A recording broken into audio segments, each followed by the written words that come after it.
falar uma coisa, era uma putaria dentro daquela imagino, casa. Não tem outra palavra pra classificar. Era porque aí tinha uma coisa. Ela era rainha, assim, ela se comportava como a rainha da casa. Então, tu imagina, se tu sai pegando o moleque da rua pondo ali, tu vai. É óbvio que eles vão se relacionar entre si, adolescente ainda. E eles se relacionavam entre si e com autorização, para não ficar bagunça, tinha que ter autorização dela. Por exemplo, e a preferência para as mulheres bonitas da casa eram os filhos biológicos dela. Tanto que ela tem um filho lá, o Flávio, que é o que atirou no Anderson. Ele se relacionou com umas 8 mulheres, tudo assim. Tinha uma garota que já chegou lá namorando um outro rapaz. Ela disse: não, pode acabar, você quer ficar aqui? Quero. Então acaba, senão você vai embora, aí você vai namorar o meu filho. Eu fui num culto da Flor de Lis, em que eu fui nesse culto da Flor de Lis, aí eu fiquei sentado... No culto da Flor de Lis. Lá no ministério dela. Aí eu fiquei num dos cultos que eu fui, ela estava até de tornozeleira. Aí eu fiquei marcando assim, né? Ela falava, o culto durou acho que umas 2 horas e pouco. Aí ela falava Deus, eu marcava. Aí não, Deus, eu marcava. Aí o diabo, aí marcava. O Satanás, eu marcava. O capeta. Cara, tipo, o dobro. Ela fala 2 vezes mais a palavra palavras relacionadas ao diabo, derivados do diabo, do demônio, do que Deus. É impressionante. Tava falando do diabo se passar por Deus, né? Eu tava lembrando da casa do Dom Inácio de Loyola, o caso do João de Deus, que inclusive quando eu falei do João de Deus eu também comparei com o Anderson, na verdade, da Flor de Lis, porque assim, você pega o Anderson, e até uma coisa que é muito emblemática na morte do Anderson, é que ele foi alvejado com uma frequência muito grande de vezes na região genital. Isso é muito simbólico, muito simbólico.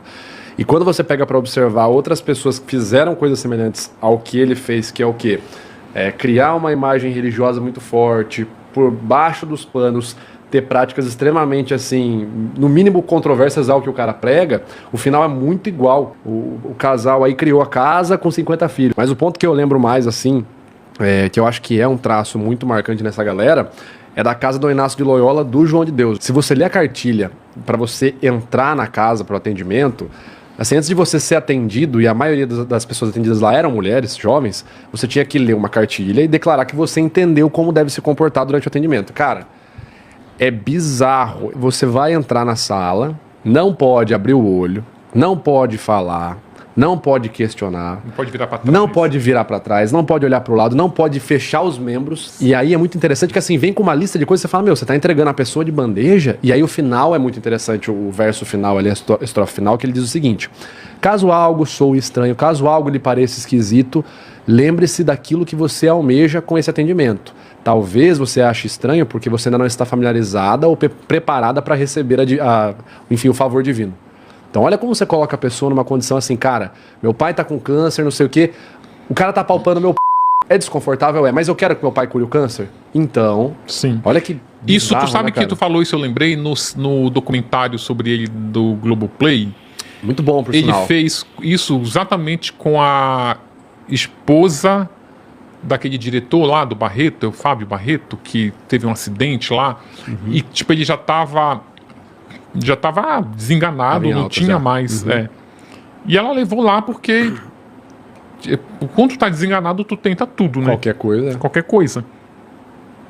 E ela conta no depoimento dela, que pra mim é o mais emocionante de todo o documentário, ela fala, olha, meu marido tava ali, inválido, era uma chance de cura, que eu fui ali pra isso, aí ele começa a me por trás, aí eu falei, tipo, se eu não aceitar o que ele tá fazendo, é como se eu não tivesse sonegando o tratamento pro meu marido, uma coisa louca. Isso é um mote, assim, do livro, que vai nessa que nem é tão sutil no livro sobre a Flor de Lis, que é uma coisa que é revoltante, que esses predadores, eles escolhem como vítimas pessoas altamente vulneráveis. Fragilizadas. Tem um caso de uma família que é uma história bem comovente. Eles eram muito rigorosos com a cobrança do dízimo. Tinha um caso de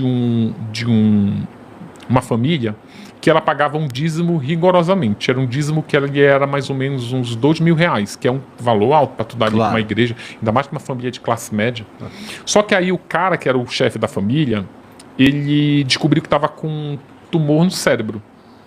Aí ele começou a fazer tratamento, começou a não ir na igreja, aí ele ia na igreja porque o médico dizia que não tinha solução, aí ele se entregava mais na igreja e tal, ia lá para os cultos lá de cura, não sei o quê, mas envolvia um tratamento, teve que mudar a alimentação para se tratar, e estava tendo um problema também com o emprego, que ele não estava conseguindo ir, e deixou de pagar o dízimo.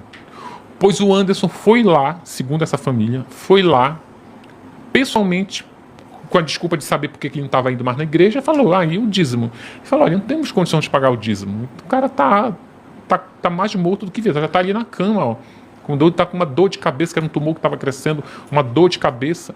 Sabe o que ele falou? Pois é agora que ele não pode atrasar o dízimo. O cara vai morrer daqui a pouco. O dízimo tem que estar em dia para ele garantir a entrada dele no céu. Inacreditável. E era uma lábia, sabe? E é tão falso, porque eles vendem uma imagem lá no púlpito, no palco, mas aí é o cara que vai pro é o cara que vai abusa que faz esse ritual sinistro, né? Faz rituais exatamente. Então João de Deus, né? Mesmo esquema. E também para os evangélicos, para eu também não despertar aí, porque eu já recebo muita mensagem, tá generalizando, nos evangélicos não são assim. Não são todos. Eu tô retratando esse recorte aqui da Flor de Lis e do Anderson, não da comunidade evangélica total. Claro. Mas para também eu não diminuir um pouco a ira desses evangélicos, o livro ele vai trazer como histórias paralelas outros líderes religiosos que também cometeram crimes, ou o padre com a batina, que crianças, que tem uma história também bem emocionante, tem também de pastores que cometeram outro tipo de